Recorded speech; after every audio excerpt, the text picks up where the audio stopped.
Hello and welcome to Naija's Geeking Out podcast. This is episode 193 and it's going to be a big one. A very big one. This last week has been incredible in the world of comics and all things geek related. We've had earth-shattering news on different dimensions that some of us are still very, very confused over this very jam-packed weekend. So with me here today are Kex. How are you doing today? I'm good today. Yeah. Had a really good week, and then I had a funny weekend because of some of the news. So it's weird. As a geek, I'm in a confused state, to be honest. But more on that later. Yeah, more of that. Dapo, how are you doing? Similar to what Keck said, good weekend. Some news that has got me a bit upside down. In best British tone, I said I'm a bit put out by some of the news. I would like to also just welcome aboard our team on behind the scenes, Oge, who's going to be our new editor. Hopefully, producer, going forward. Yeah. Today I'm okay. We'll get into it. I have some anger. I have some happiness. It's a mixed bag for me, if I'm being honest. Yeah, it's a big mixed bag. So this week you might be getting 2 episodes because we are focusing one on the Sdcc news. And yes, we'll be diving deep into all the announcements that have been made. We'll be trying to get your own reactions too as the audience as we go through each topic, and maybe some little polls here and there to get reactions. But yeah, and then we have the big blockbuster movie, that's Deadpool and Wolverine, that came out this weekend as well. Yep. And we've all watched it. We all have our thoughts on it, and we have some news to share about it. Oh, and just one little bit news about that. I think it's the first time where the most members of this podcast were together to watch it. Yes. We're only short one man. Yes. They abandoned me here and they all decided to go together to watch it. Yeah, so that's another historic thing that we did. But yeah, so jumping quickly into the news. Yes. I will start off very lightly with some of the independent news, as then we go a bit deeper into some of the really, really big announcements, with of course the biggest one. We'll save that for last. So kicking things off, Invincible has announced season 4. I mean, it was no shock to anybody that they are going to announce it, but they announced season 4 with a new costume. Are you guys still on board the Invisible train following season 2? Yes. Yes. Yeah. No doubt. No doubt. Yeah. Okay. Yeah, just getting it out there just in case anybody has any. No, I don't think there's. I was annoyed about the little break they took in between.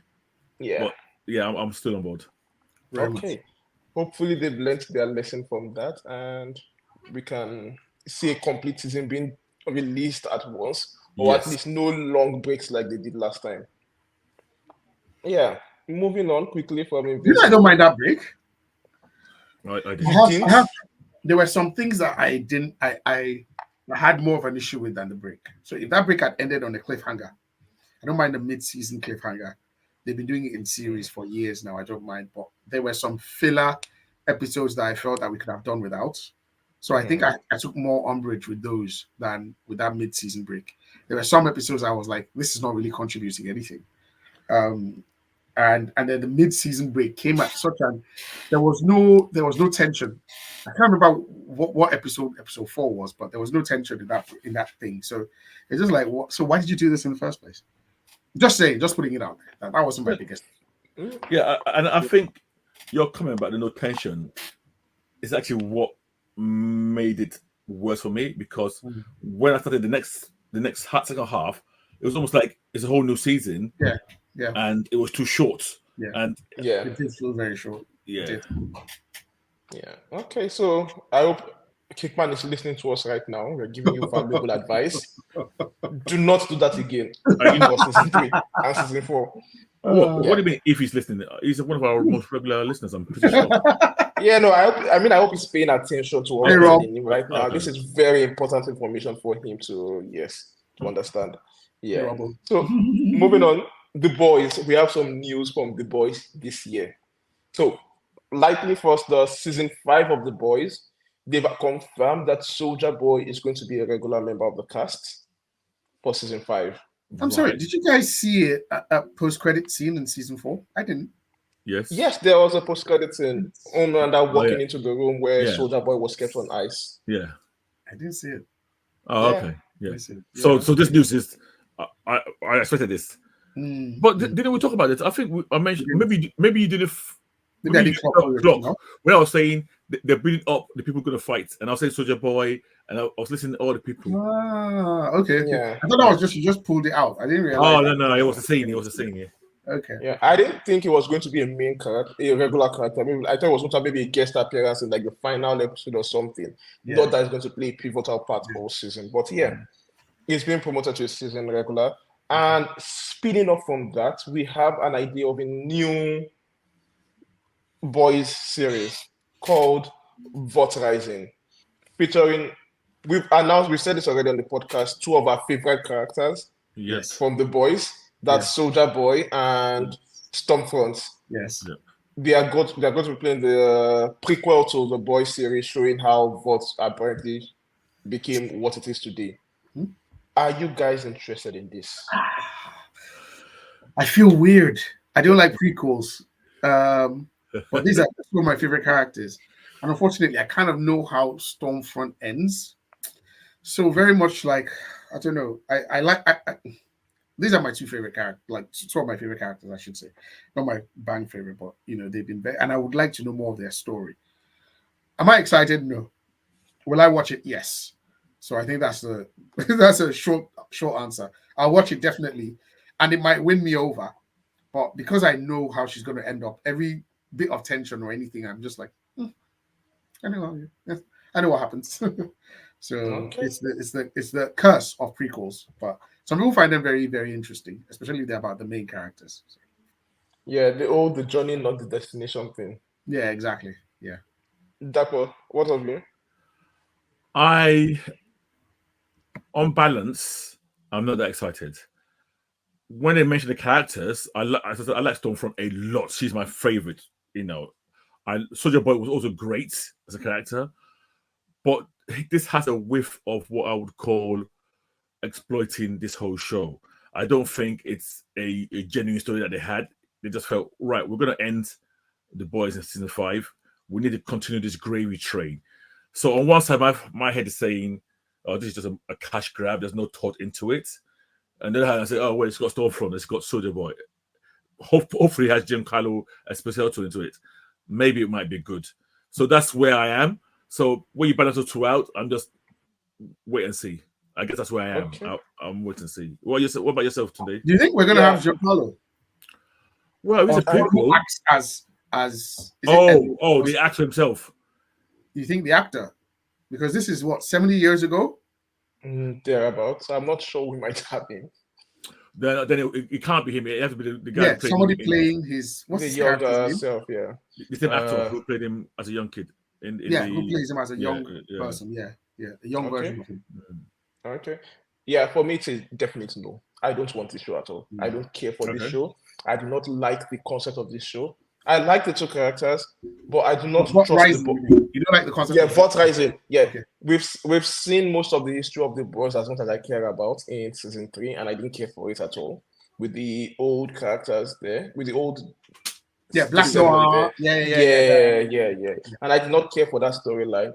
I do not see how this story is going to be the best of the boys, because the boys is best when it's parodying real life politics of modern day. So I do not care for how this story is going to do that in the past. And my trust in the boys writers is at an all-time low right now. So it's a no for me. Okay. But quick question for you guys. On a scale of House of the Dragon as a prequel to Obi-Wan as a prequel, where do you think this show is going to fall? So today, let me get this right. Obi-Wan is the lower scale of prequel. No. It's obviously the bottom scale. No, Obi-Wan is the top. Okay. I think. Okay, No, you go. You go, Kex. I'm still getting my thoughts. Okay, so likewise. So this is Obi-Wan, guys. People listening, Obi-Wan is like bottom, and then House of the Dragon is at the very tippy top, right? Yeah. I think it's going to be somewhere closer to the top. So I think about maybe a 60%. So that would be, what other prequel series do we have? Hotel Continental, does that count? Yes, it counts. Yeah. Yeah. like a period piece with some 50s clothing and some, Okay. pre-Vietnam, post-World War II politics. Okay. Yeah, so I think they might be able to, and the music and the dancing and stuff, they might be able to spin it in a way that is quite, is intriguing. But I don't know if it'll be as gripping as what we've been used to on season 1 and season 4. Season 1 and season 2. Sorry, guys, season 1 and season 2. So maybe like a 6, maybe a Hotel Continental. Yeah. Okay. That for you?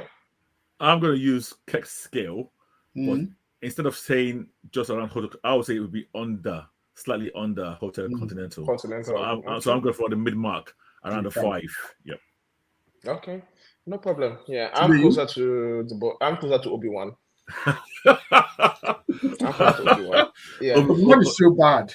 Yeah, I don't think it will be as bad as Obi-Wan. No, and definitely not as bad as Acolyte, but I don't think it's going to be a very good show. Oh, Acolyte is also a prequel, right? Yeah, but like that's like we don't talk about it. Yeah. No, I'm just thinking our scale should be Acolyte at the bottom. Acolyte is minus. That's why I used to Obi-Wan at the bottom. Acolyte getting minus. So yeah. Oh gosh. Yeah, we also saw some. I think they also saw some footage from season 2 of Gen V. I think it's some footage or just some news. Yeah. Okay. Based on what you guys saw at the end of season 1 of Boys, are you guys interested in this? No, my Gen V expectations are very low. Very low. Very low. Like very low. Like very low. My expectations are not. Yeah. The thing is, where I expect them to hit now is so low that they can't miss it. So if they miss it, it means it's like the worst. then now it's like it's done. It's done. My expectations are maybe, remember that one that they did, that animated one that they did.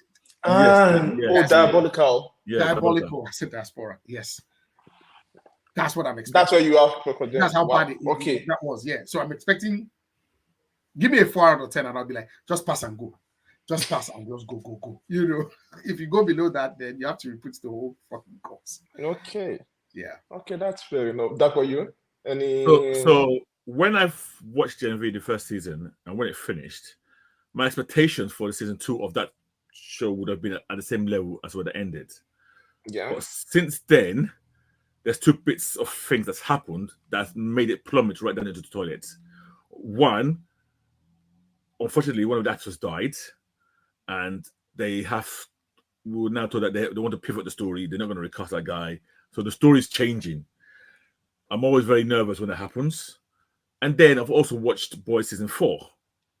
And I saw the level of writing in that season, which also dragged my expectations are really now very, very low on this. And the fact that Gen V did not play as big a part as expected in season 4 of The Boys itself was kind of a bit of a bummer for me. So yeah, I'm very low. I said down in the toilet, maybe not in the toilet, but I'm just about to sit down on it. Today, how about yourself? Okay. Yeah, I don't know. I think we saw these guys at the end of season 4 of The Boys. Yes. I just want to see how they spin that relationship at where they had with the previous characters and see what the story is going to be. So maybe some initial excitement for like the first episode. But I think, like you, Kex, I've put my expectations for Gen V from being a great show to just being an average show. So my level of disappointment, my expectation of quality is going to be. It's not. I'm not expecting you are going to blow me out of the water with your show. Just don't be stupid, and I think I'll be fine with Gen V. I mean, you're right. Just don't be stupid. And unfortunately, Gen V was quite stupid at some point, particularly towards the end. Towards the end, using the blood knives, and it doesn't hit anybody else. That's so.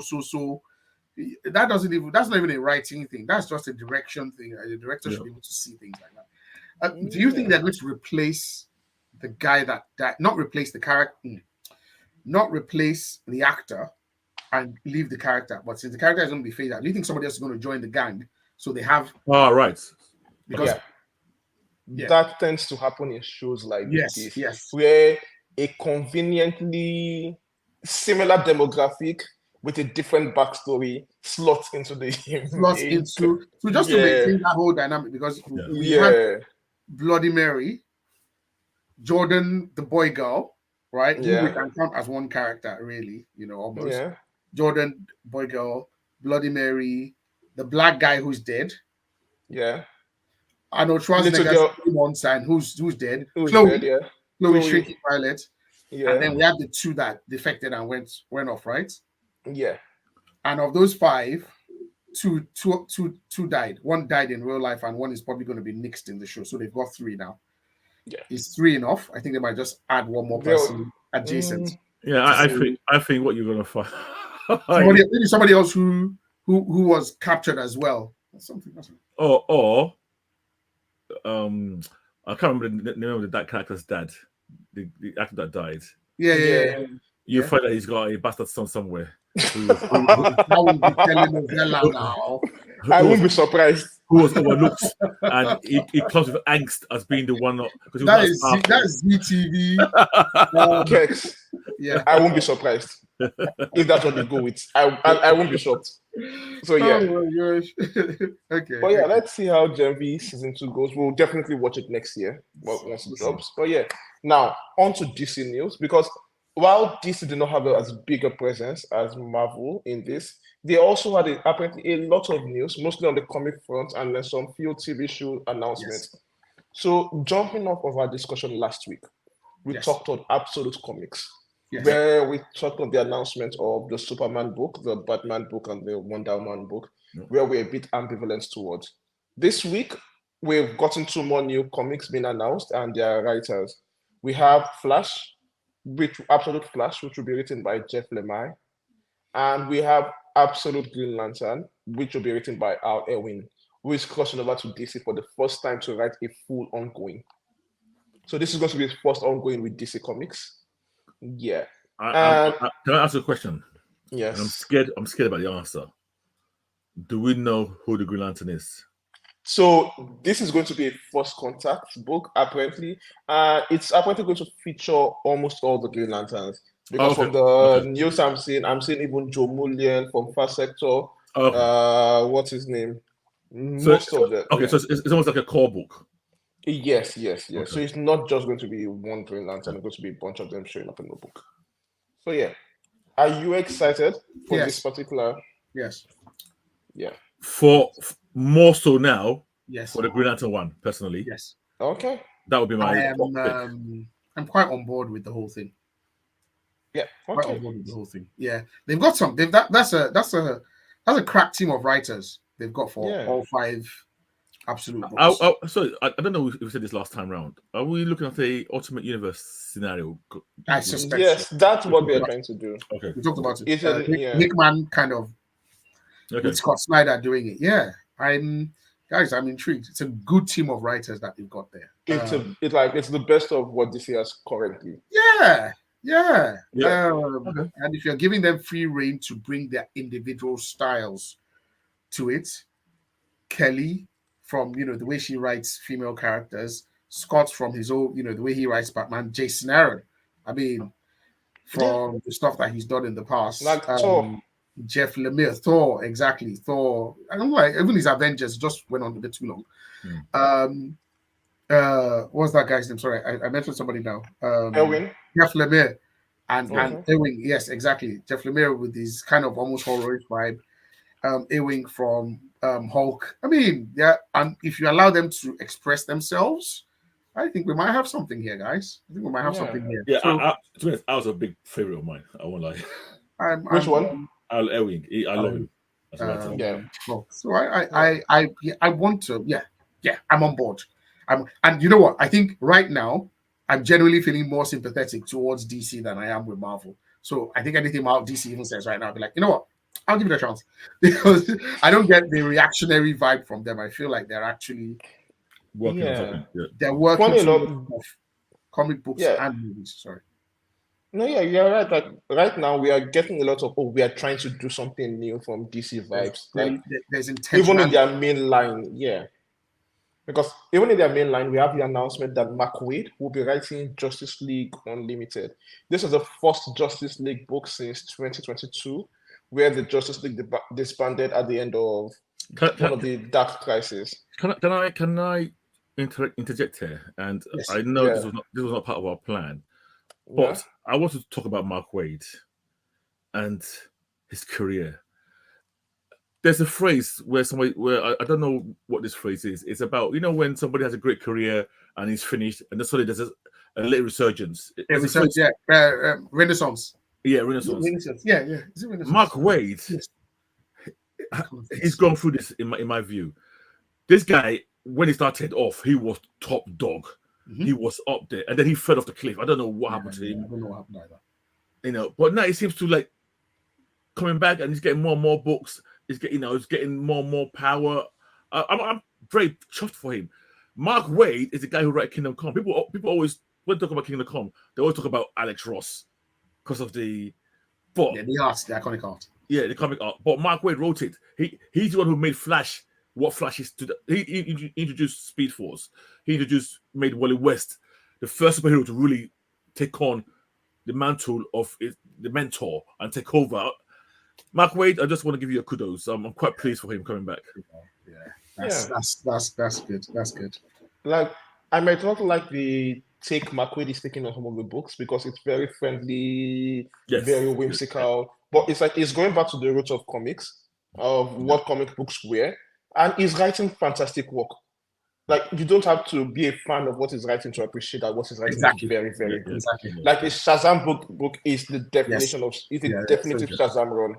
So if you've not checked out Mark Waid's work, please go and check it out. The only thing that I would change is I'll just say, Mark Waid, come here, leave that Justice League and come here and just take Legion of Superheroes and just run with it for 5 years.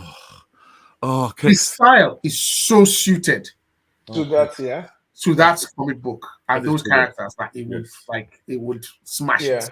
And he would absolutely smash it. Yeah, like you said, he would take it back to what it used to be. To what it used to be. To the roots of young idealistic teenagers who want to do good. Yeah, it would be really good. Okay. Yeah, I missed one announcement of the Absolute comic book, and that's going to be New Gods by Ram V. Right. Sick celebrity. That's why you don't know who Ram V is. I know who he is. Yeah. This is the one that's not exciting me at all. Okay. Why? On two levels. I know Kex is a New Gods fan. Yes. So I get his excitement. I've never been a New Gods fan. I like certain characters. I don't like the whole concept. I always felt it was like a kind of a rip-off reaction by Jack Kirby to his Asgard what he wanted to do. But that's by the side. That's all history. I like Barda. I like certain characters. But I'm not like Kex is. I don't get excited when I hear New Gods. The reason why I'm less excited more than anything else is Ram V leaves me cold a lot of the time. Interesting. Okay. He's not a bad writer. Okay. But to me, he's never really excited me. Okay. Okay. That's actually an interesting take. It is, it is. I can see it. I can see why Ramsey can leave some people cold. Because his writing style is very, very different. Yes. He's more the type of Tom King. He's different from Tom King, but like his style lends itself to that kind of style. A Ram V book is not good to read as a monthly. Exactly. Okay, so I agree with that. Yeah, I agree with that. If it's good as a trade paperback or it's good as a collection or something. Yes. But I really fuck with his almost ethereal way of writing stuff. Whether it's Swamp Thing, or whether it's Many Lives of Layla Starr, or whether it's even his Batman. I like his Batman. Like, there's just a way that he writes that I really enjoy. And I think, I can't imagine this guy writing Orion or High Father or Light Ray or like I'm going to like this. I'm just like, and weird. We talked about New Gods last week, and I was like, somebody should just pick this up, and it moves around me, and I'm happy. Okay, can I say something else again? And this is something generic. Yeah. When I read Ram V books, on DC, Yeah. I always wish that DC did what Marvel does, where they have a little summary in the beginning of the page. To explain what is Yeah, going on in the yes. book, yeah.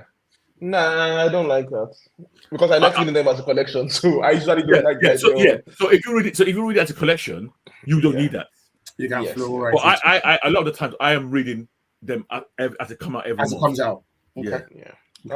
Okay, fair enough. Then the last book is going to be Absolute Martian Manhunter by Dennis Camp. You know, I didn't even know about that one. Yeah. By That's who? also good. Dennis Camp. I don't know. Is it build writing Ultimates currently for Marvel? The Ultimate of Avengers. Well, they're called the Ultimates, basically. When you finish, I'm going to say something. Do I know this guy? I didn't even know that. Okay, no. So I don't know this guy. So you definitely know Dennis Camp. Let me get out his list of books. Yes, you know. Okay. He's been on Marvel for quite a while right now. Right. On Marvel books, yeah. He also did you read Children of the Vault? Yes. Yeah, that was him. I don't think I read that. Okay. Okay. Yeah. Okay, if you didn't read Children of the Vault, then you probably didn't, because he was one that read Children of the Vault. Okay. You've been reading the Ultimate book, right? From when it got launched. Yeah, he's the one writing it. Okay. Can I make a suggestion? Yeah, go on, Kix. And I know this suggestion, you guys are going to be like, this is a good idea. This is Dennis Kemp, yeah? Yeah. I like your Ultimates. It's nice. I don't really know you much, but I like your Ultimates. But I'll suggest that you just move away and let John Ridley write this book. And if John Ridley writes this book, you guys are going to be blown away. Because John Ridley will also write it from not just like an alien perspective, but also a black person's perspective, which John Ridley is like almost someone trying to fit in, but someone who's still trying to retain his sense of identity. I think John Ridley would smash this book. And keep John Jones, his alternate self, that black man one that he's like a black man detective or something like that, PI. That book is a hit. John really writes it. Just throwing it out. So, Kex, yeah. When is your next interview with DC Comics? I need to speak to those guys, man. I need to speak to those guys. I'm thinking about this. As you're saying, John Ridley, what is coming to my mind is Batman. But that was I know what you mean, but that Batman had a lot of. I felt that Batman had some baggage with the whole Fox thing and trying to put the family dynamic. So I was going to say, is that what you're talking about? You're talking about the whole Batwing, the Black Batman, the black, I think that was an era from the very beginning. To me, that was like an era. Yeah, it wasn't. It didn't quite. But I think the other side of the DC universe uses that John Ridley to write it. I'm like, it's gonna be good. Okay. Because I'm also thinking, didn't he try to write Black Panther as well? That's true. Wasn't he the one that did that? The one where Black Panther had spies everywhere. Was it him or was it Johnson? It was him. Right? You're right.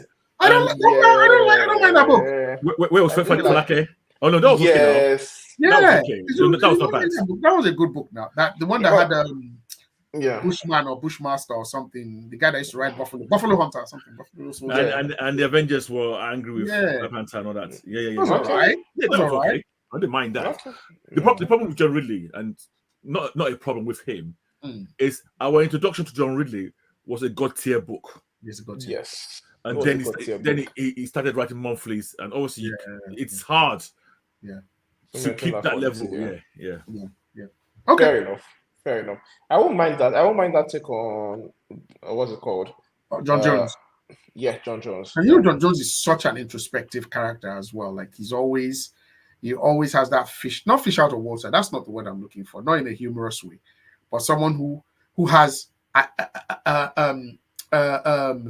he'll be like, oh, Superman is this, and he's thinking it in his head, and he's like looking at all these humans and almost categorizing them, each one of them, like this one is like this, this one's like he's like also this. a great I'm trying to fit in.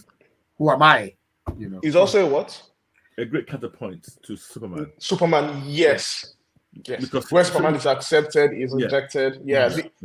Like I would like a counterpoint story about both of them, because Superman is the friendly immigrant, and John Jones is the immigrant No. they don't like. Yes. Yeah.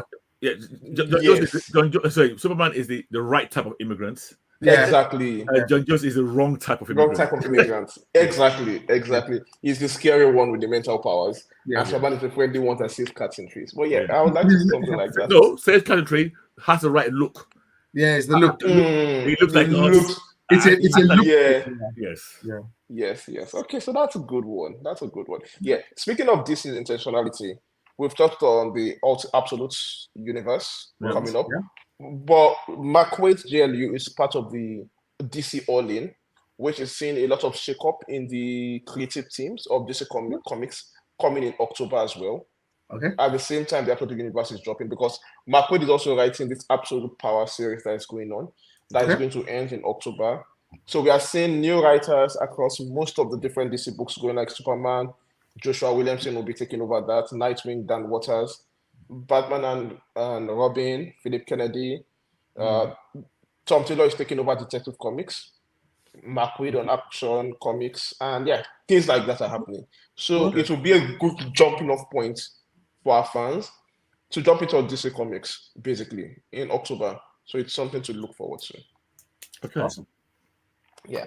So yeah, that's DC Comics news. And yeah, moving on quickly, we have some new trailers that dropped from DC this week at Sdcc. We had let me say that for last. We had The Penguin. Now we have a new trailer for The Penguin. Did you watch it, Dapo? Nope, and I did not plan to. Okay. I'm already on board for the show, and I don't want to spoil it myself. I'm actually they've sold me. I'm happy. I will be watching you. I don't need any more trailers. Yeah. Okay.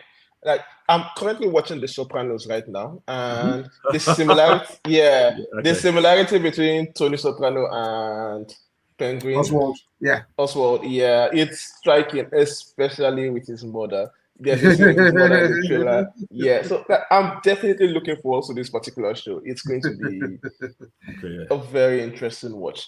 But on that note, we had some footage from Capes Crusader that would also be coming out later this year. And interesting news from that. Yes, August 1st. This week. Oh, yes. Wow. So yes. We'll probably be watching that soon. The last trailer I saw, before I was a bit meh. Not that I was against it, but I thought there's a wait and see. Yeah. But the first trailer I saw, instantly I was grabbed. And I was like, oh my God, I want to watch this. It's been a long time since I've been excited by a Batman animated show. So I've not seen this new one that you said that's dropped. So I'm sure you got... No, it's footage at Comic-Con that was Now, I didn't know this, but Matt Reeves is also involved in the writing for this particular show. Correct. As well. Yeah. Excellent. Matt Reeves, for our fans, is the guy that worked on the Batman and working on the Penguin as well. But in this show, instead of getting Penguin, we are getting Oswalda. Yeah. The first female Penguin on TV, in any iteration, actually. Well, so I don't know if the current daughter counts in the current book as a penguin, but yeah, I know what you mean. Yeah. Okay. Listen, I don't like it. Listen, it's weird. It's weird. I don't like it, but it doesn't make any difference. Okay. Yeah. No. I mean it like a personal thing. I'm like, why change it? But exactly. From the other side, I can be like, okay, why not? But for me, I'm like, so here's the thing for me. Why? If it's good, if it's really good, exactly, everything's brushed under the carpet. Yeah. If it's bad, you open yourself up to they only did this because they wanted to be woke. Representation. Yeah. Even if it's truly called Oswalda, that even itself is stupid. Name. Yeah. Just call it Oswald. Why can't she be called Oswald as well? Okay. Yeah. Oswalda. It's like, we're just gonna feminize everything. and weirdly, in this era of binary gender up and down, that is even the last thing you should be doing anyway. I mean, don't get me wrong, I'm not buying into all that stuff anyway, personally. But if that's where you're going, she can be female and still be Oswald. Why does she have to be Oswalda? Yeah. To me, that's almost like a contradiction in terms of, we have to give her a feminine name. Yeah. But she's built like Amanda Waller. From the yeah. So that I let's don't like. start I didn't abroad. like what I saw. I didn't like the look. It was just a still, but I didn't like the look. I didn't like the idea. But hopefully, I'm still very much going to give this a chance. I recently saw that it scored 100% on Rotten Tomatoes based on 19 reviews. Yeah, I mean, to be honest, this news So I'm does like- not dampen any of my ginger Excitement for for what it, I yeah. saw to watch it. In a weird way, you said that she's built like a manga. It's actually a positive because penguins should not be beautiful. No, in my mind, it's not. It is not here. No. Okay, so that's good. Okay, so yeah, still on TV news, Superman and Lois, the final season. We saw some footage of Superman fighting Doomsday, but yeah, this is going to wrap up the entire show. Dapo, are you still watching the show? I am, and I will finish this. Good for you. I'm just a bit worried about some of the things that were happening last season, and would they get back to the heights of the beginning of the first season or not in this last one? I don't know, but yeah, I will watch it. To cut through short. Okay, and yeah, we had some news. Today, will you watch it? This no, you won't. I won't. I didn't watch the last season. Okay, I watched like 1 or 2 episodes of the last season. Oh, so you dropped off from that season? Okay. I dropped off from season 2 towards the end of season 2. Right, then I came back in the middle of season 3 when you guys were talking about one particular episode, and I was disappointed. Oh, the bar scene. Yes. Yeah, I remember. Okay. Yeah. Then what was it called? We had some announcements that not rumors. The guy that plays Blue Beetle Solo, is apparently said in an interview that Kumar Nanjiani, I'm not sure I'm pronouncing that well, but fine. You got it spot on, Kumar Nanjiani. You got it spot on. Okay, we'll be playing Booster Gold in DC. So it's a Blue Beetle actor that said this? Yes. But whether it's true or not, what do you guys think of the casting? Okay, so let's assume it's true. I don't like it. You don't like it? Why? Yeah, why? I know a lot of people have said this, and I feel really bad jumping on the bandwagon, but I can't unsee it. But I think Glenn Powell would be a fantastic Booster Gold. Glenn Powell, by the way, is the guy in Hitman, the guy who's in in everything. Yeah, in Twisters, the guy who was in Maverick, who was Hangman in Maverick. Yeah. I look at him, I'm like, just make his hair a little more blonde, and I'm like, this guy, he has that same cheeky smile. He has the height for Booster Gold. I think it will work really well. I don't even mind. No, you can't. I was going to say Nanjiani for Ted Cord, but even then, no.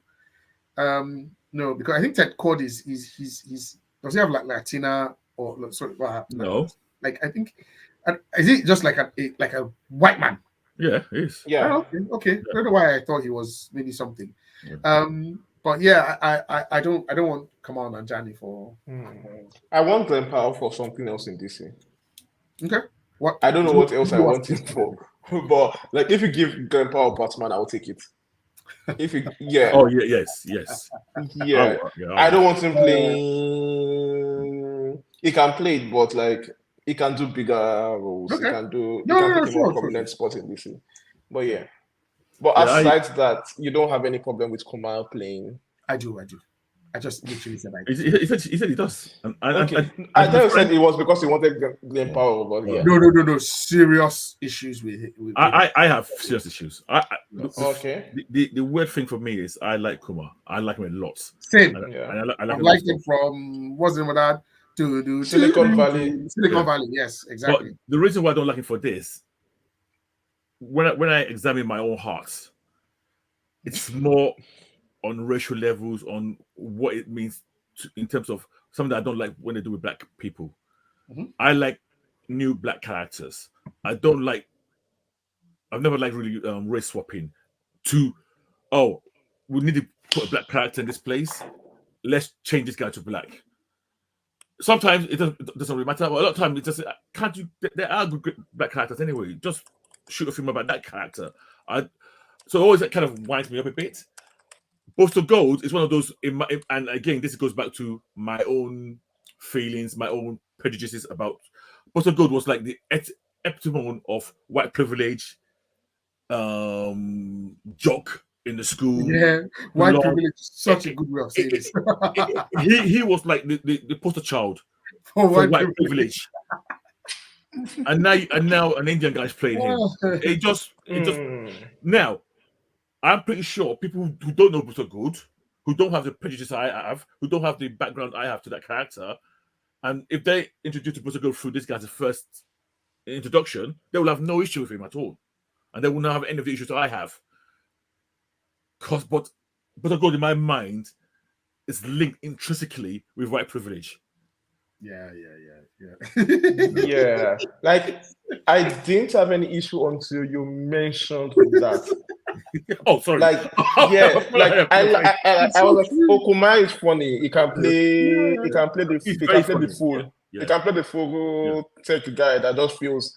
But Booster Gold is actually the white man feeling hoppers. Yeah, exactly. Yeah. He is. He feels into the Justice League with the heart of gold. But yes. Okay, now I see it. Yeah. Well, yeah. Okay. Well, yeah. Okay. So DC news now. Yes. On the main DCU news, we have two. We have the new DC logo, which is a throwback to our old DC logos. Comic book logo. Did you guys like it? I think it's all right. I don't have an issue with seen it.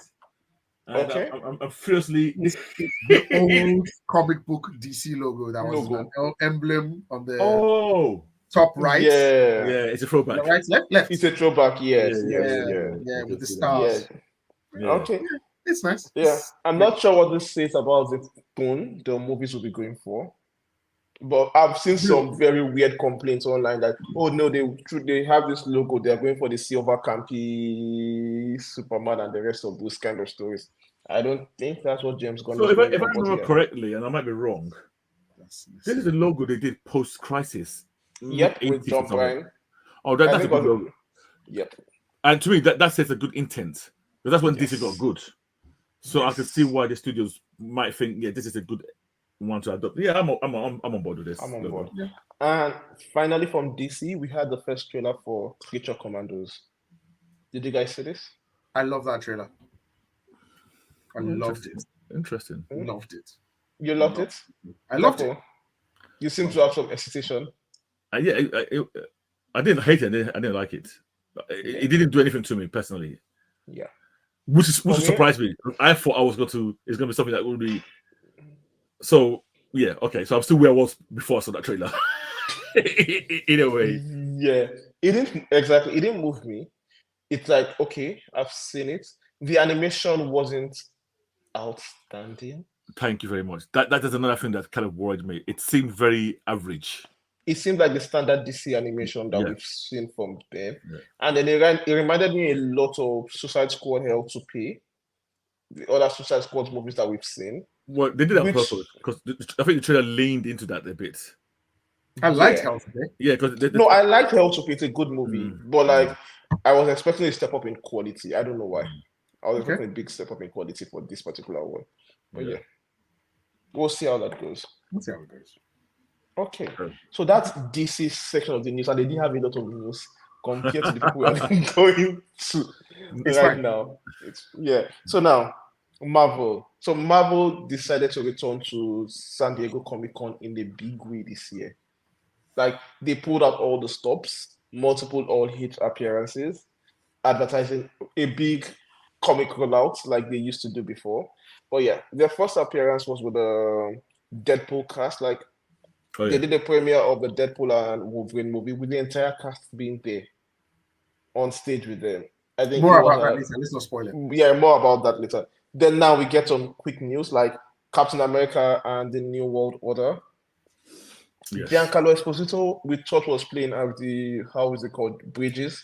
Yeah, GW Bridge. GW Bridges. He's apparently playing Sidewinder, leader of the Serpent Society. Yes. Weird take, but how do you guys feel about this? That caught me by surprise. When I watched the video and he announced that he said Sidewinder, I actually thought for a minute it was a joke and he's going to say Psych. And the way he even said all Serpent Society leader, and we've just come off Invincible, I could not stop thinking of the Separate Society, Invincible, and how you Lizard Society in Yeah. Invisible. Yes. and how useless that guy was. So I thought it was a joke, and then I realized no, he's dead serious. Yeah, Sidewinder is a minor character in the comics. You know. Yeah. Yeah, I'm surprised by the news, but it is what it is. It's not a bummer for me. It's just like, okay, I would have been more This is what I excited agree. Yeah. if it was GW Bridge, but now the trailer makes a lot more sense because GW Bridge is lawful. You know, when you do this chaotic neutral, it's generally lawful. Yeah. So that trailer was a bit weird. That it seems to be, but if it's Sidewinder, it fits perfectly to the character of Sidewinder as being an outright villain. Baddie. Yeah, baddie. Yes. Okay, that's fair. Then moving on from that, we have they okay. actually. I was just Okay, yeah. No. Just a really short thing. One person that I miss, surprisingly, is Batroc the Leaper, since he appeared in Civil War. Captain America, Winter Soldier. Have we seen him again? We haven't seen him again. Yes, right? we've seen him. We saw him in Falcon and Winter Soldier. True. Yeah, I would have liked to see him in this one again as one of the main, almost like the Crossbones, like the main henchman or whoever. He might show up. We don't know. Yeah. I like him a lot. Wait, did he not die in this series? I think he don't got think it. kicked out the window or something. I can't remember. Yeah. I remember the fights him and Sam had. Yeah, this time ended him quickly at or night. something. In the building or something, and I can't remember how it ended. Okay. Now, moving on from that is Thunderbolt with an asterisk. He still has an asterisk for God knows what. They actually showed them footage from this where they saw Florence Pugh in it. They saw Cortessa. They saw. I'm happy we saw what's his name? Red Guardian. Discount Captain America was there as Red well. Guardian, yeah. Yeah, Red Guardian was there. What's your? Oh, sorry, not Red Guardian. US Agent. Is that who you were talking about? Yes, US Agent. US Agent was in it. Yeah. No, Red Guardian is also there as well. Yeah, he is. But I thought you were referring to him when you said Discount Captain America. Well, they are both discounts. They are both. One is Aldi, one is Tesco. Yeah. I was happy to see Ghost. Ghost. Yeah. That was my. Yeah. I didn't realize she was going to be part of this. Okay. Maybe I missed that news. Yeah. So for these two movies, are you looking forward to them? Which two movies? Captain America and Thunderbolt. Absolutely. Okay. Absolutely. I Cool. want to see John Walker again. I want to see US Agent again. I am, and I say that slightly with more enthusiasm now, seeing I saw this because I've seen the trailer for Captain America. I didn't say Captain America and Winter Soldier. Brave New World. Brave New World. Yeah. So that's kind of pushed up my levels in terms of excitement for Marvel films. Okay. And some of it might be transferring over into Thunderbolt, even though I've not seen anything. So yes, the answer for now, tentatively, is yes. Yes. Now let me bring down your excitement back. We have the Russo brothers we announced on stage to be coming back to Marvel. Right. Like they've seen their failures since Endgame, and they've gone back to the source to come back and helm the new. So do you reckon that Feige was just sitting in his office breaking groundnuts and eating it the way Thanos was, and he was like, "Your failure has brought you back to me." And you couldn't live your failure. Yeah, and you had to go back to me. So like Marvel is in full, desperation mode. They need to recapture the audience they've lost. They need to build back the faith people have lost in them. And they need to recover from the Jonathan Majors. That's it, they need to recover from the multiverse. From the multiverse. From Kang. Nice. Okay, sorry. So now they're bringing the Russo brothers, and we've seen the change in title for the next Avengers movie. Yes. It was supposed to be called Kang Dynasty. Yes. Now it's going to be called Doomsday. Yes. More on that in a bit. We'll get to that in a bit. Yes. But before then, we have Fantastic Four First Steps. We've seen our cast. Yes. Our cast was on stage looking lovely. And we've also seen some of the Some stills. some stills from the movie. And then we've also had some more of the timeline. It's going to be an alternate universe, clearly. It's going to be set in the 1960s, which is supposed to mirror the time the book was First Fantastic Four was released. Yeah, it's going to be a retro-futuristic kind of world. Yes. So, what do you guys think of alternate that? universe? Yeah. Not 616. Not 616. Right. So, okay, go. You go, Kex. They showed the fantastic car, or the concept of the fantastic car, and I've seen those stills. I saw them on Twitter. No warning. Reed has a Pedro Pascal keeps a mustache as Reed, which I found quite interesting. The guy who plays Johnny Storm has blonde hair, like they blonded his hair. He looks a little more like Johnny Storm now, But I'm unenthusiastic about this movie, extremely so. I've never really been as big a Fantastic Four fan as kind of Red and that more. I'm like, they're okay, I think they get a lot more. Surprisingly, I think they're actually overrated. I think they get a lot of props. No, I'm serious. I don't think their stories are anywhere as compelling as the X-Men. They've Marvel's first family. I know they have their place, but I would have expected to be more enthusiastic or more excited about a Fantastic Four movie.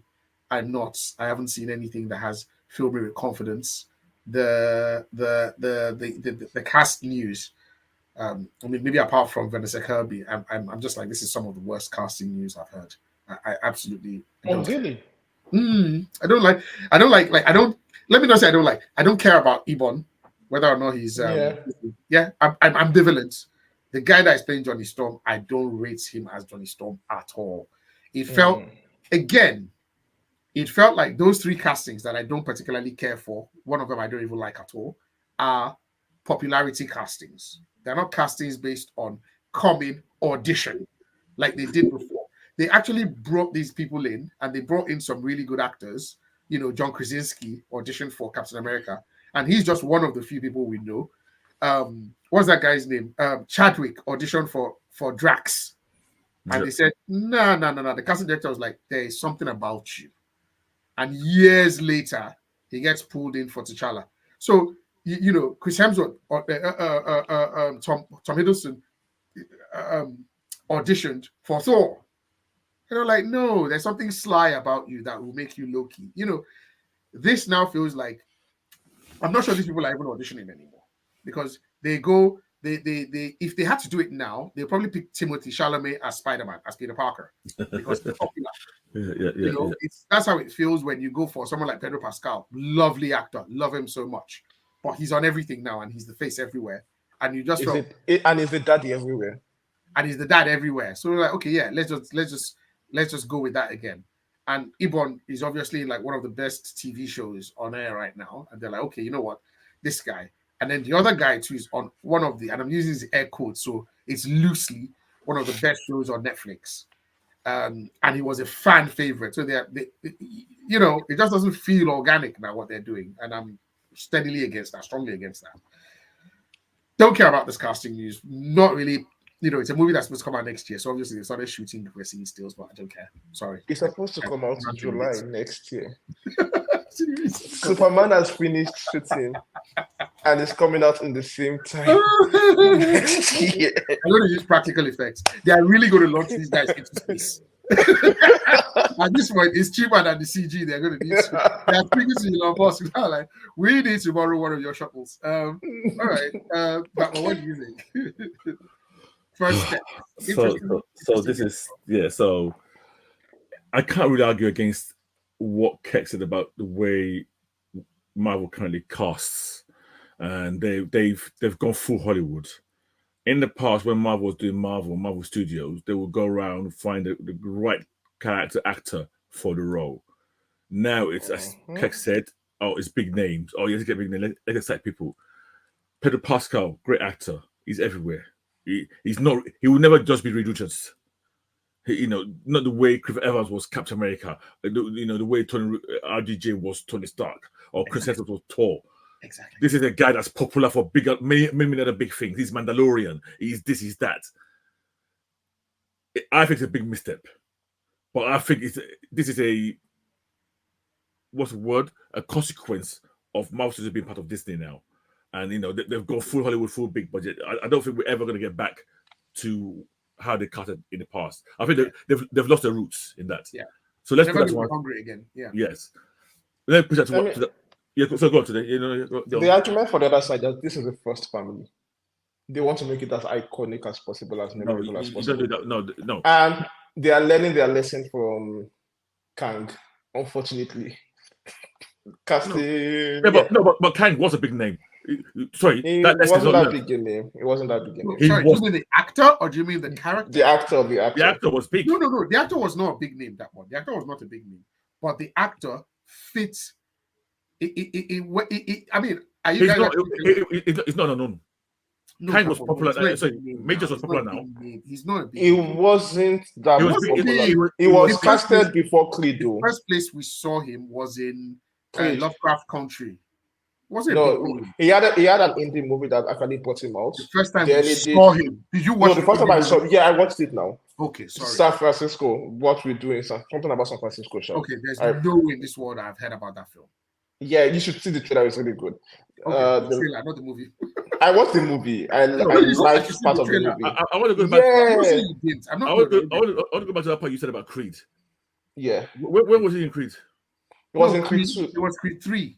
Creed 3. Yeah. What year was that? That was around the same time it was casted for Kang. No, because I remember that was a big year. No, it was like they announced it for Kang in the beginning of the year. He showed up in Creed 3 towards the. I honestly. Okay, maybe I'm wrong. Like while he was almost shooting that Lovecraft Country, when he was not shooting, when it was being released. No, I mean when it was casted for Kang. Yeah. Lovecraft Country was like 4 years ago. Guys, fine. Let's move on. We're going right over tangent. No, but it wasn't a big name, that one. That's what we're saying. It wasn't a big name. Yeah. Okay. So maybe not big name. But not a big name. But before, because okay, so let's even take that argument. That, okay, you're not a big name. Okay. That's fine. Stuff can happen. That's what we liked. That's what we wanted. Yeah, he had a. The guy's not getting. He's starting getting roles again. That whole thing. So let's put that to one side. My issue is, when you say iconic, I want people who breathe and live that character to bring it to life. Now, I don't want to dwell too long on the cast. It's done. There's nothing I can do about it.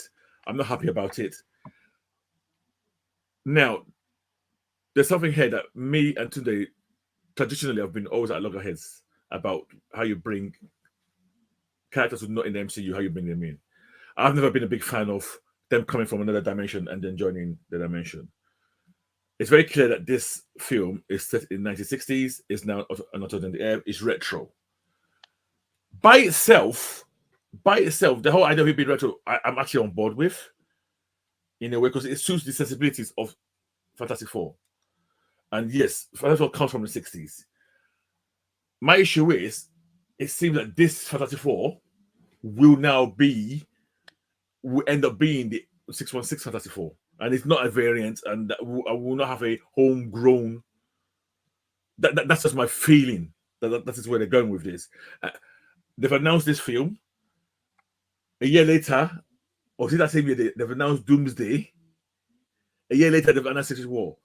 In a 3-year span, you're having a progression of a storyline that should take equally as long as Infinity War took.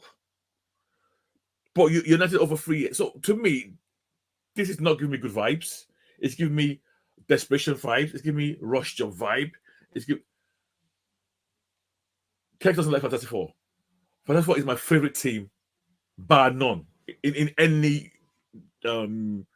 imprint, whether it's Marvel, whether it's DC, Fantastic Four is my number one team as a team. I love Fantastic Four. Fantastic Four is the team that started the Marvel comic renaissance. It started with Fantastic Four. That's when Stan Lee decided that, I'm going to write this comic, even if it's going to be my last job, because he was about to quit because he didn't like how comics were written. And his wife said, before you quit and you got this book, just write it the way you would write it. You're quitting anyway. And that's where we began. That's what began the whole Marvel age. So historically, this team is important. Unfortunately, we've had 2 Fox films with this guy, with these two, which when you're starving, you eat stuff that's not that great, but you enjoy it because you're starving. Now we're in an age of where we should be eating like cuisine that's like proper 4, 5-star, 4-star. You know, I'm not. I don't mind the cast, the other ones, the other 3. I don't really. None of them are that familiar to me to the point where I think, oh, it's only Pedro is the one that I think is oversaturated. I hated that Fantastic Car look. Having said that, it kind of fits this whole retro. It fits, yeah. It looks like Ecto 1 stuff, like the Ghostbusters, this thing. Yeah. It's ugly, but it fits the look. It fits that. I mean, but the classic Fantastic Car that I know, which we saw recently, I will talk about later, is well. But this film, I'm really scared how I'm going to feel about it when I watch it, and what it means for the future of the MCU. I think we could be seeing the end of the MCU, or, and this is my 10%, my optimism, a massive resurgence. But the timelines and the timings do not make sense to me at all. Sorry for that long rant on this. No, it's very necessary. I'll touch on how Marvel is bringing characters into the MCU. Yeah. Where we get to Deadpool and Wolverine spoilers. Okay. Because for me, there's a very big missed opportunity. I'm going to use that phrase a lot when we get to Deadpool and Wolverine. Okay. In what they did there and what is happening here. Okay. I don't mind the plot of the Fantastic Four. I would hate the Fantastic Four if it was set in our in the 616 universe that we know, because it's the same way I was wondering where was Ant-Man and this guy Wasp in all of this. So if we've had the Fantastic Four in the MCU and like things like the Eternals, they've been around, there's always that question of, then where the fuck were you guys? Did you guys just fuck up to the negative zone and disappear there until you are returning now? How was your history erased? I prefer the alternate version, to be honest. Exactly. To be honest. So yeah, give me an alternate universe. And I don't mind if we, and I know this sounds weird, but if we shift from 616 to that universe going forward. And the reason why we've told some stories here in 616, we've lost some characters, some really big characters. I would like to see another Iron Man sometime in the future in there. I would like to see potentially another Cap, if possible. I'd like to see Iron Lad, whatever. You see, Kex, what you just said now, it's so Marvel won't do it, but I would love that. Instead of these characters at the end of Secret Wars, because we know the plot of Secret Wars, instead of these new characters moving to 616, we see the end of 616 and then some surviving characters moving to a new world. Oh, so can I make a prediction about the end of Secret Wars? Yeah. Okay. The universe that comes out of out of Secret Wars. Yeah. That's the time they're going to use to correct that whole mistake of 616. It will not be called 616. They will not give it the correct universe name. You know, there's this whole big online debate that Cameron joined in. Yeah. Because it's not 616. 616 is a totally different universe. It was a mistake. I understand that's a difficult for nerds. Yeah. But what I'm saying is that I reckon Secret Wars, you have a new universe with a new number. And that's what we've been following going forward. Okay. Yeah. So I'll be honest with you. I'm not going to argue 616 no 616 because the people who own the property have given it 616. It's like if you buy it, wait now. It's like if you. The difference is you have two things called the same number and they're different. Wait. Yes. There's no 616 in the MCU. Yeah. There's no 616 as we know it, the comic book 616 in the MCU. Yeah. So if I go and buy a car from Mercedes authorized dealer now and it has Mercedes Benz BENSS, I cannot be arguing with them that it should be BEZ now, BNZ. No. They're the ones that made the car. No. I'm not going to have this argument because this is a fanboy arguing with the people. Well, it is. This is no. I'm not. They make mistakes. Marvel's made mistakes before. And fanboys corrected them. You know what? But they've doubled down on it. Oh yeah. And I'm telling you now, this is how they'll correct it. Okay. We'll see how that goes. Yeah. I predict that at the end of Secret Wars, we'll be filming when they write it in bold letters 616. It won't be the first time I'll be filming. Okay. It won't be the first, and it won't be the last time. It won't be the first time Yeah. I'll be filming. Yeah. So now, okay, yeah. I swear to God, I can't remember. It was something about. Okay. Oh yeah, go on. Yeah, I Big said like news. I they could have gone with the whole, they fell into the negative zone in the 60s and were never found and came, in 2023 or something. But I actually prefer the alternate universe take. Yeah. Just reset. It's a soft reset. I don't mind. Because and that reason I prefer the alternate universe take is for the incursions. Like it gives the incursions a sense of scale that we actually have other universes involved in what is happening. Yeah. And this is why Deadpool and Wolverine missed opportunity. I'll get to that. Okay. Yeah. Now, moving on to the big news, the jaw-dropping news. Avengers Doomsday also revealed the cast of who Victor Von Doom is going to be. And it's none other than RDJ, Robert Downey Jr. coming back. How did you put it? Different mask, same task. Yes. What was your reaction when you heard that news, or when you were watching the video and you saw him take off the mask? I thought it was a bad joke. Then I saw it on Twitter in the morning, and then I think I did a little more digging, and maybe a few more people posted it, and then I looked at the links and verified. And I was like, this is actually these fuckers brought this man back, and the whole thing just it smelled like my phone literally was smelling from inside my phone. It was disgusting that these people were so thirsty that they went to pull this man, this almost 60-year-old man, to come and rescue the universe that he carried on his back for 10 years. And I felt a little disgusted with Robert Downey Jr. that he came back for it. Honestly, I know, but over the course of 10 years, Robert Downey Jr. collected $450 million from Marvel Studios, from Marvel Disney. So I'm like, are you this and this man is clear is more expensive than some of the CG that they're doing. And I'm like, you are willing to pay this man this money because you are so sure that we thirsty fanboys are gonna go. And I'm a thirsty fanboy because I'm gonna go watch. Yeah. And then I got really angry at the people that were whooping and clapping. And I was like, why the hell are you guys clapping? He's just doing Tony Stark again. Because even the way he came out, he looked just like he did in Stark Expo, except he was wearing a green suit. And he looked old. And I was like, are you telling me that all these like Mads Mikkelsen, Cillian Murphy, all the casting rumors that we'd heard, they're all wrong, which I don't mind. You can find me someone completely different. You can find me an unknown. But you went back to this guy? Exactly. I was so disappointed. I was so... And now this is to me the official first smell of Marvel that these guys are reeling. They are desperate. This is, I know this sounds bad. Just bear with me. This is Ben Affleck as Batman. This is Marvel. This is DC. When DC was making that casting news, when they made the Ben Affleck thing, it was because Ben Affleck was a big name. And I remember that I pushed against it.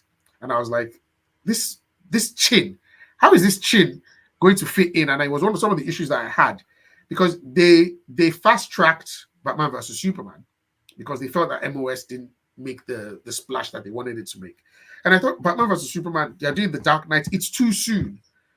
But the point is, it was reactionary. And that's just what it feels like Marvel are doing now. They're just reacting like, how do we get people back? Get the Russos, that worked. Okay, what else do we cook? What else did they love? They loved, Robert Downey Jr.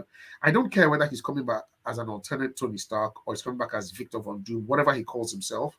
The fact remains that the sacrifice that both the actor RDJ and the character Tony Stark made at the end of Endgame to me has turned to ash now. And like, I don't care now. Like, so clearly you're now doing it like comic book. Nobody dies. Nobody comes back. I've seen a new character. I've seen a character return. I'm talking about Wolverine, Deadpool and Wolverine, and I quite liked it. This one, not so much. Don't like it at all. I hate the idea. Okay.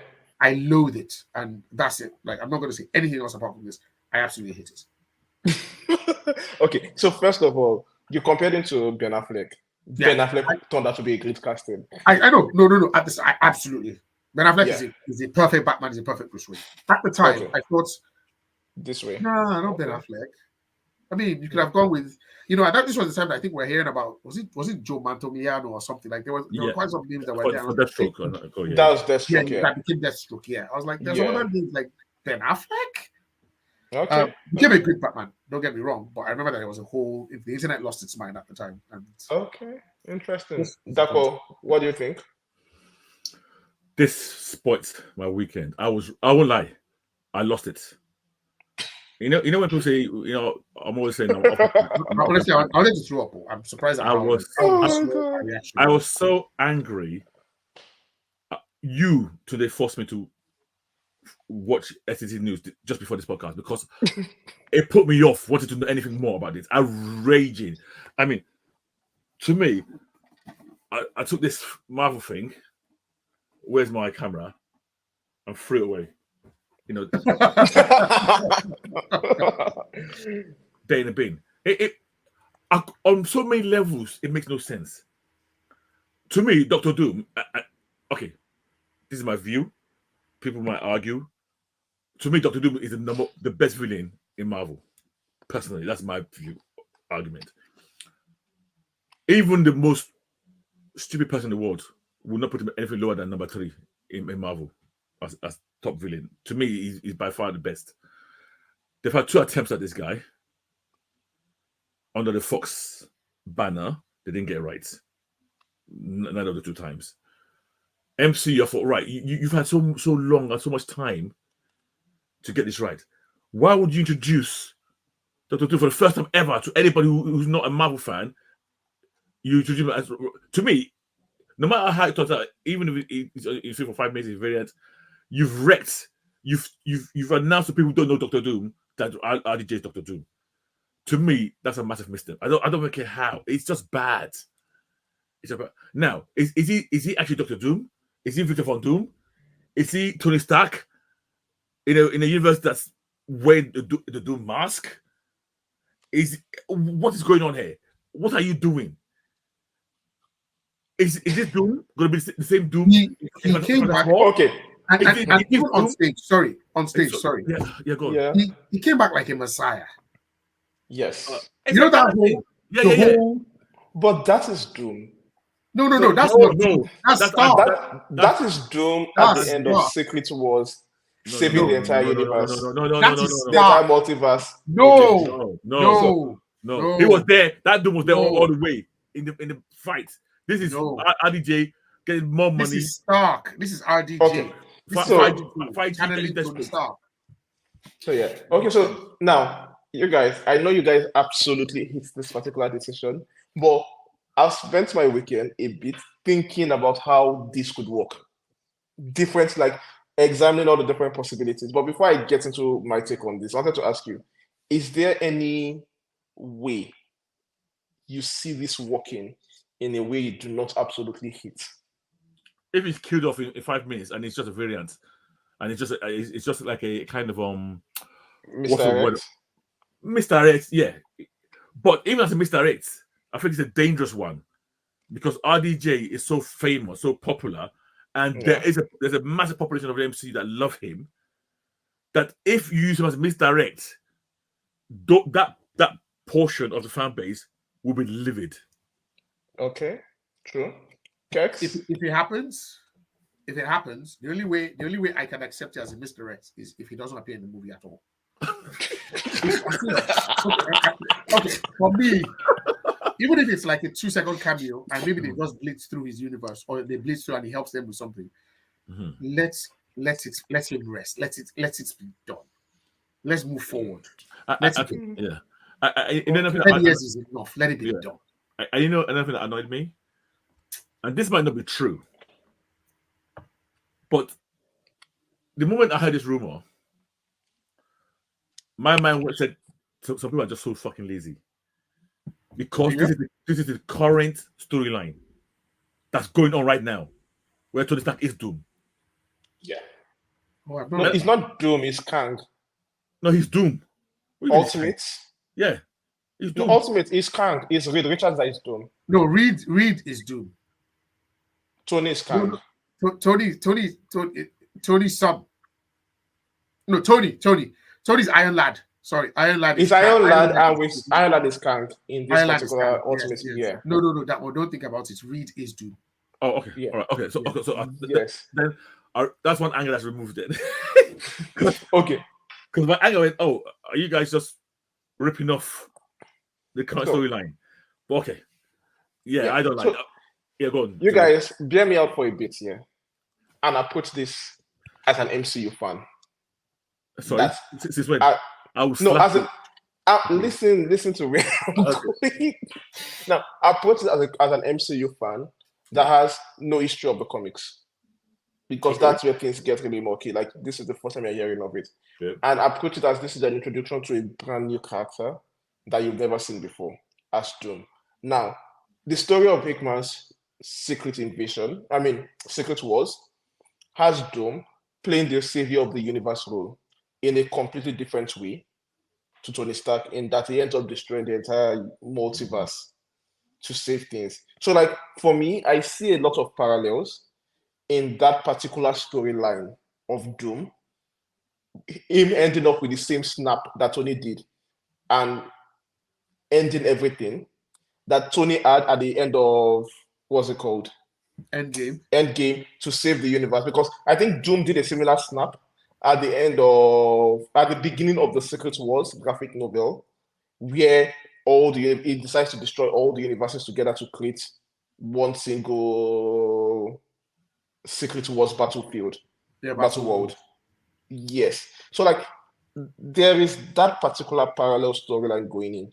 And so if you have Tony Stark if you have RDJ playing the opposites of what he played in this one, I feel like, okay, it might attract RDJ on some level apart from money, that, I'm playing a more complicated character than, a different complicated type of character. Yeah. But you say he attracts him more than the money, so are they going to pay him or not?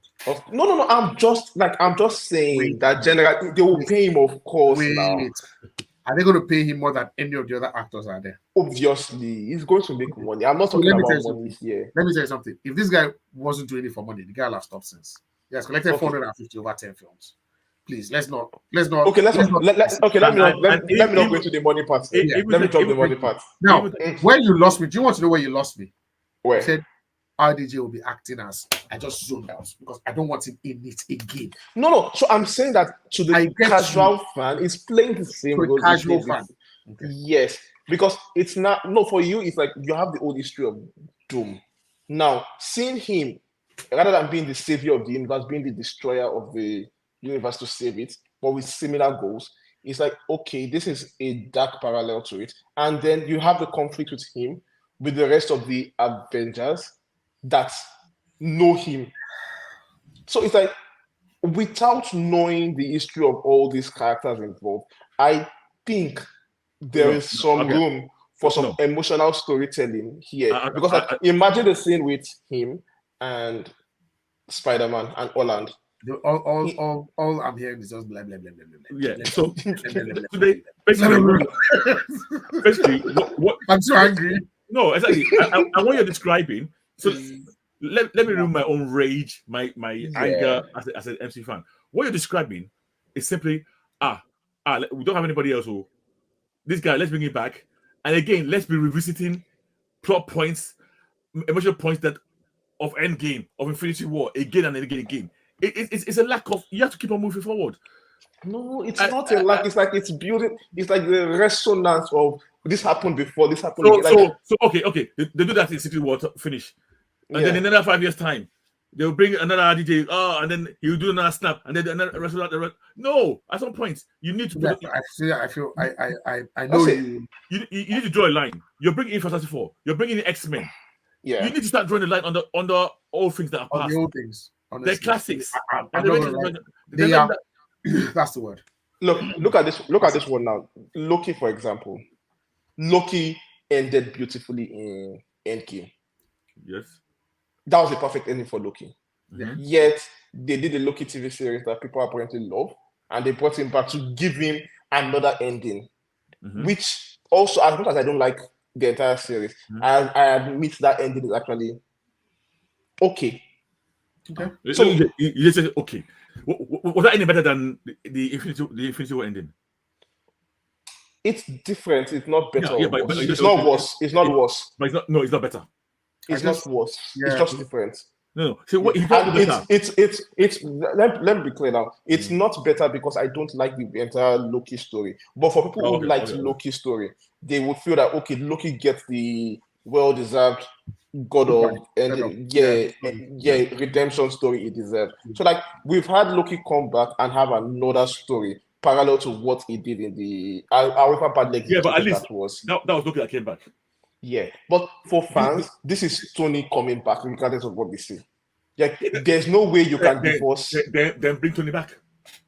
They can't bring Tony back. He's dead. The character is dead. Tony Stark is dead. They can in the universe. They brought Loki back. It will be yeah. No, Loki back. They can bring anybody back. So they can bring anybody back, but like, so I mean, yeah, text. I'm struggling to be emotionally detached. Whatever it is. In this conversation. No, yeah, for one. And whatever they might do. There are probably very, very clever people and they're going to think of some nice convoluted way. But the fact remains that they went back to the well and they went back to these people, these three people, to say, come and rescue us again. I'm not for that. And then you say something that to the casual fans, to blah, blah, blah, blah, blah, blah, blah. Respect. I get what you're saying. And obviously they make their money from the casuals, but so where does that leave us that have been following these characters for years? Where does that leave us? You'll be there regardless. Yeah, I know we'll be there regardless, but I feel like we also propagated this.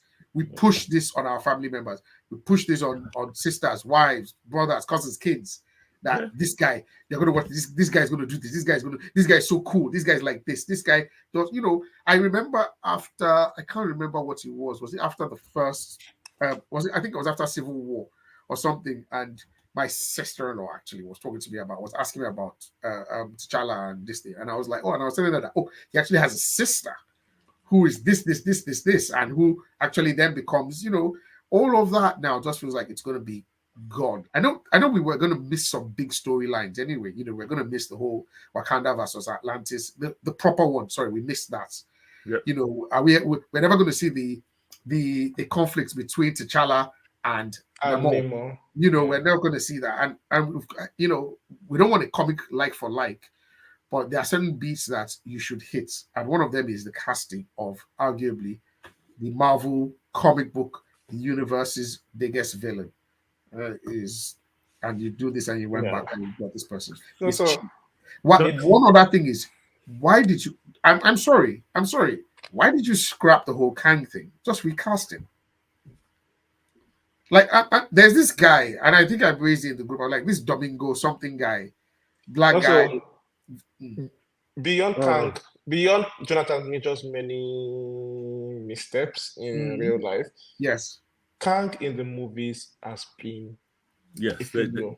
I know, but the thing is, Loki TV show. Yeah, I get you. I understand. Yeah.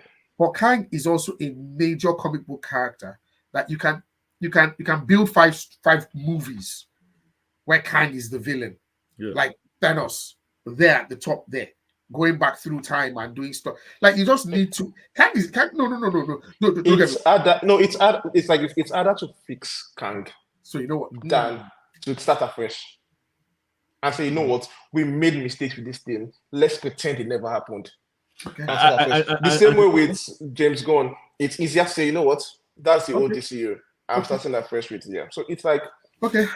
Can I make one comment for them about Secret Wars? Yeah. So since this announcement, in my mind, I've always felt when I saw the word Secret Wars, my mind always goes to the Hickman story. The Hickman story. Yeah. When I watched the announcement, all of a sudden they were hinting. He was talking about the original one. Yeah. He was talking about the original Secret Wars, the first one. Yeah. And then all of a sudden it made me pause. Which one are they doing? I just assumed before there was a Hickman one. But the guy, he clearly said, and he mentioned the year that I went back and read all this Secret Wars in 1980. The reason why I want to say that they can't do that one is because the Beyonder is involved. And that also involves a very big element of battle world. Like, I'm going to pluck random people. And I mean, obviously, they're going to rewrite it, as to why it happened. But does that mean that you're not going to replace the Beyonder, or you're going to cast the Beyonder? You're going to Beyonder's in Hitman's one as well. The Beyonders. Yeah, but the Beyonder was the one. Yeah, but the Beyonder was. Yeah, but the Hickman one was as a consequence of the incursions, right? Correct. Yes. The Beyonders were causing the incursion. I want people to come and fight. It was the Beyonders doing it. Yes. So the Hickman one works better because I think I agree. Yeah. So they can't go back to the original because the original story was just. He was talking about the original one. That's what surprised me. Yeah. So it made me pause for, which one are they doing? Could it be a combo of both? I don't like the Hickman's one is already a rehash of the original one, just better. Because you still had the same battlefield world, you still had the same this thing, but like the plot of the original, Yeah, but see, here's the biggest difference. The Hickman had a lot of build-up. The Hickman one had which they can't do. Which they should have been doing, but the Hickman one had what? A long build-up. Oh yeah. Even from Fantastic Four. No, but sorry, I assume that they are going to build it up through Doomsday. It's not a standalone film, is it? I think it's following. Yeah, but 3 years. Fantastic Four, Doomsday, and then it's not a standalone film. Yeah. So it's 3 movies building up to that. So yeah, it's like we'll get to missed opportunities in Deadpool. Build up should have happened in. I think Fantastic Four is going to be the beginning of Fantastic Four's. What's that famous line from Hickman's book? Everything ends. Everything dies. Everything dies. Yes. So I think Fantastic Four is going to be that particular storyline. Everything dies, with Reed trying to fix that, and ending in. Then we get to Doomsday, where we see Doomsday trying to fix that, and the Avengers trying to stop him, and it ends with the snap, and then we get Secret Wars. Okay, that makes sense. Yeah, where we have the new world being rebuilt, and so we're going to have another snap. Yes, it's going to be a snap. That's why they bought out. See, that's why they bought out the back for that snap. Right. Like even if in the comic was not, it's going to be a snap. Where it kills all the universes together as one snap. But yeah, they're slowly turning me to that. All right, let's yeah. They're slowly like I'm surprised. I'm the optimistic one. Like to be honest, I'm with you guys on this thing. I spent my entire weekend hitting on this idea because no matter how I dice it, if it's a Tony variance, turning Doom to a Tony variance is a terrible idea. It just washes the memory of Doom. And if it's not a Tony variance, it's going to cause a lot of confusion for casual fans that, but this is Tony Stark, this is Tony Stark, this is Tony Stark. So regardless of how they go, I find it difficult. Yeah. Even the more I think about it, the more I hate it. The whole Doom and their relationship is going to be gone. It's not going to be gone. Like because Doom is going to be involved in the Fantastic Four movie, obviously. Yeah, but what Doom? Which Doom is going to be involved in that film? Is it going to be RDJ as well? Yeah. I don't want it. Hey, guys! I don't want it. Let's move on. I mean, bottom line is, let's be very clear. I hate the whole idea. From the bottom of my heart. Let's move on. You will see the whole idea next year, July, in Fantastic Four Fest. Yeah, this could end my relationship with MCU. Yeah, it's a good thing this is coming along with Superman Legacy. I swear. It's a good thing. Yeah, that is not how we have, and it's not. We are not choosing between this and Snyder. Yeah, it's like an end of era. we all jump ship to DC. But yeah, I really hope in my heart that they manage to work this storyline out because this is one of my favorite storylines in Marvel Comics. The Hickman run with Secret Invasion and you will be disappointed. No, I expect to be disappointed. Like it's Marvel. But I really, really hope that 1% chance they are able to execute this story really, really well. Yes. Sorry, Kex. Yeah. What timeline are we in where I don't know. The Hitman is now being? I feel he's actually trying to rub it in by trying to. So he wants, because if we go in expecting rubbish, and we get rubbish, we won't be saying. But he wants to give us small hope. So that that was not rubbish. We will be devastated. Yeah. I got you. You're smart. Yeah. Okay. Now All right. Right. we can end that. Let's end the SCCC. Yeah, so that's SDCC Yes. and we end on that. Woo. Okay. So, guys, join us on the next episode to discuss Deadpool and Wolverine. The next bonus big episode coming right after this one. So, Yes, guys, we will be right back with Deadpool talk. Okay. Right, guys. Well, I'm actually going to end this recording, Yeah. and then we'll start one for Deadpool. Yeah. Separate episode title or I'll just call it an A version of this one. special episode. Yeah. So we'll just say